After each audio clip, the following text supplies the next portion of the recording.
Hello and welcome to Education at SSBJ Online Video Tutorials.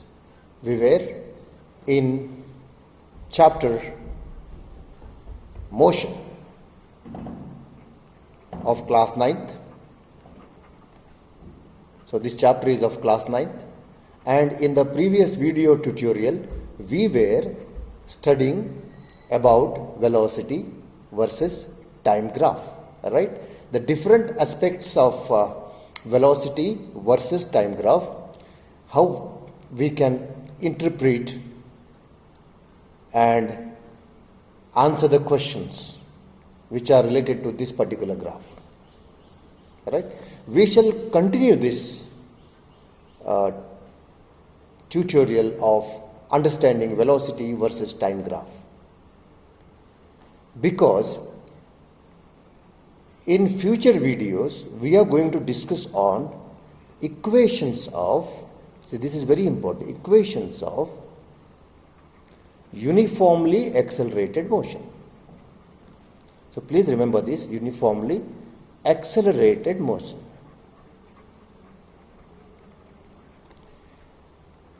Now there are three important equations. They are V is equal to U plus AT, then S is equal to ut plus half at square, then V square minus U square is equal to 2as. Now these are three important equations. Please remember, you need to prove this with the help of graph. Now to prove these equations with the help of graph, you need to understand what is meant by uniformly accelerated motion, which you have already studied. Please go through the previous videos regarding what do you mean by uniform acceleration, right?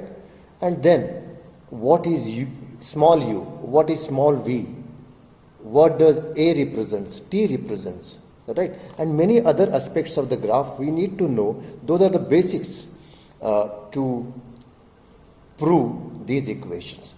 So the last 3 to 4 or 5 videos are just preparing ourselves to understand the proof of these things, or else the process will be a bit complicated, right? So now we'll go ahead with the same graph, same values which we have taken. Please remember, this time taken is on time axis and velocity is on, that is y axis, time is on x axis, right? And time intervals are serial values 1, 2, 3, 4, whereas variables are on y-axis. So it changes. Certain time it changes in a certain way and then it remains constant and so on. It can happen in any way. So this is just an example which we have taken, right? And what we have studied in the previous video, we have understood that it is a small u we use for initial velocity and small v for final velocity. And you can look at the graph and tell that what is the initial velocity if you consider a graph from A to B, and that is on y-axis. This is the initial velocity, that is 2 meters per second. Please don't forget the units of this velocity. And if you consider from A to B, this becomes the final velocity, right? And then we have very important things. What does this V minus U represents? It's a change in velocity. Final, right? Final minus initial velocity. So which portion of the graph represents that? This one, right? Please go the previous graph here. What we have done here is we have extended a line here, right? And bit of geometrical constructions we have done, right? If you draw the line just below this point B parallel to y-axis, you get this line, and then again this line. I have extended some more lines here, so that is AE, and we have given some names for this. The question we are dealing here, we have started this answering this question, that is, what does area below velocity versus time graph represents, right? This is very important question to understand the uniformly equations of motion. Okay. Now, let us take only a motion from A to B. Only from A to B. Right? So, below that graph, what is the area? We can divide those area into a triangle, and then there is a rectangle here, and totally this particular shape, the one which is a kind of blue in color, that shape, can you guess what is that shape? And that is what is trapezium. Right? So please remember that the area below a velocity time graph represents a displacement. Right? See, it's a velocity and time graph, not a speed time graph. Please remember, we have taken velocity as a variable here and time on x-axis. So that is why the graph which is below this, the area which is below this graph represents displacement. Right? Because displacement has a direction, velocity is again a vector quantity which has a direction. Now this is simply a statement. If you ask a question, what does area below velocity versus time graph represents? The simple answer is displacement. How do you say that it is a displacement? Now we shall find out the area of this and understand, will it be really a displacement? Will it properly can be calculated in meters? Right? Because SI unit of displacement is meter, and then we tally with other numerical methods. Right? And what is that other numerical method? Other numerical method is, we know that velocity is equal to displacement divided by time. Right? And therefore displacement is equal to, I will write only this, is equal to velocity into time. And this velocity, please remember, this velocity is not an initial velocity. It's an average velocity from here to here. And what is that average velocity? Average velocity, since you see from 2 meter per second to 4 meter per second, then again 6 meter per second. From here to here there is a constant increase in the velocity. And how much increase in the velocity? 2 meter per second. In such case, you know, the average velocity is a 4 meter per second. Please remember this. Even in the graph you can find out the center point here of this graph is 4 meter per second. So 4 meter per second, see 4 meter per second into, what is the time taken here? 1 second here and 1 second here, 2. Right? And that gives rise 2 second, I will write. So this second gets cancelled because it is meter per second means divided by second. So 4 into 2 will give you 8. What is left here? Meter is left.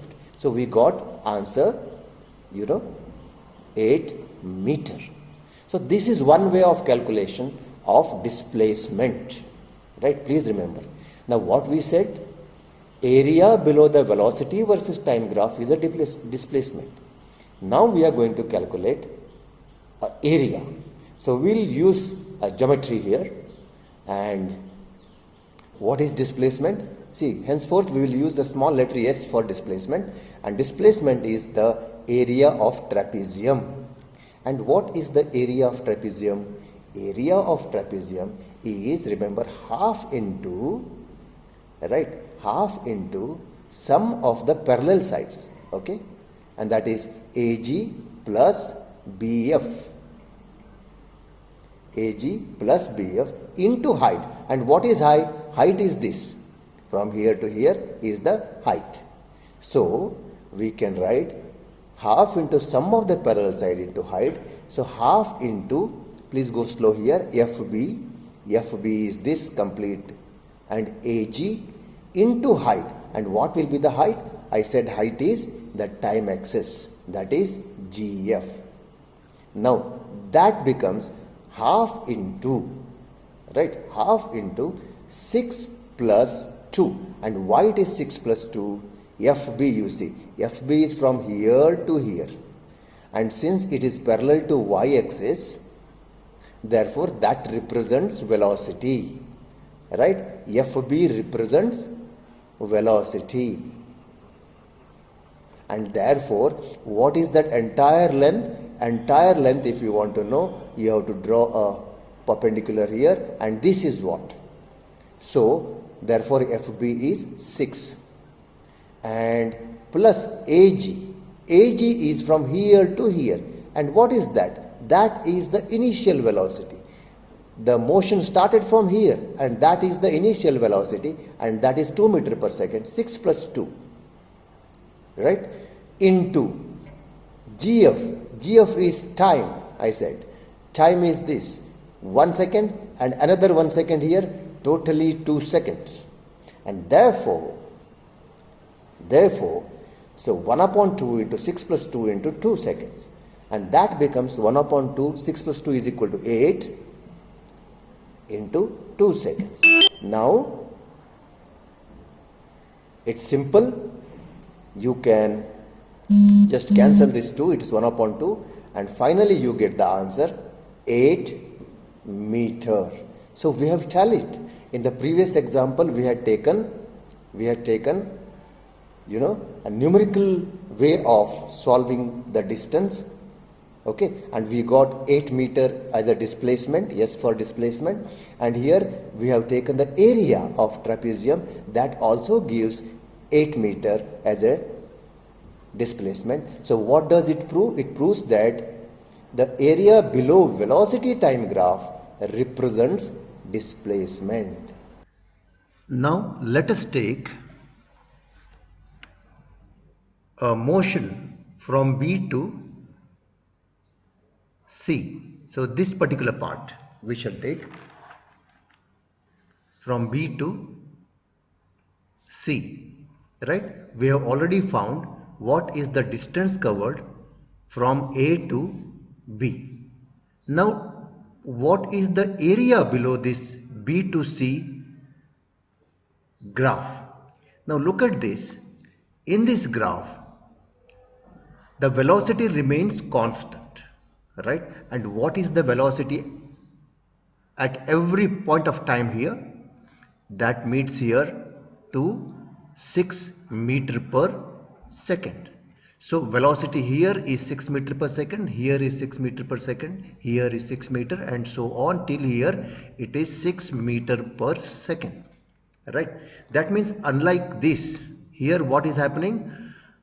Velocity is increasing in equal intervals, whereas here velocity remains constant.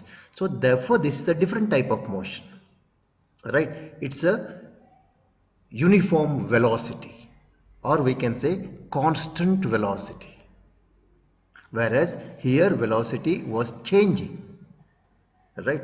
And now we shall find out what does area below velocity time graph of this particular, that is from B to C, represents. That means we have to do some geometrical construction. So what we have to do is draw a line from B to x-axis, a perpendicular, and again from C to x-axis. So that will help us to find out the area. Right? So we all know that this shape is rectangle. And what is the area of rectangle? Length into breadth. Right? So now you know how to find out length and how to find out breadth. Let me give you a clue. From here to here, since this is parallel to time axis, this represents time. Whereas from here to here, this is parallel to velocity y-axis, this represents velocity. Now you know how to measure velocity. We have already practiced once during this motion of A to B. Right? So you can find out yourself that what is the length. Suppose if you want to find out the velocity, you have to take the entire length from here to here. right? And if you want to find out the time, you have to take a time from here to here, that will be in second. Now use the formula displacement is equal to velocity into time and find out how much is the displacement in terms of meter. Why in terms of meter? Because it is meter per second and here it is in second. So write your answer in the comment box, right? Even you can find out what is the area below this graph. So how much of the distance or a displacement it covers from C to D separately, and add all that distances, you will get the total distance covered, right? So in this video what you have to do is only do this portion, and let me know the area covered or a distance displacement covered by a moving body from B to C by finding the area below the graph BC, right? Thank you very much.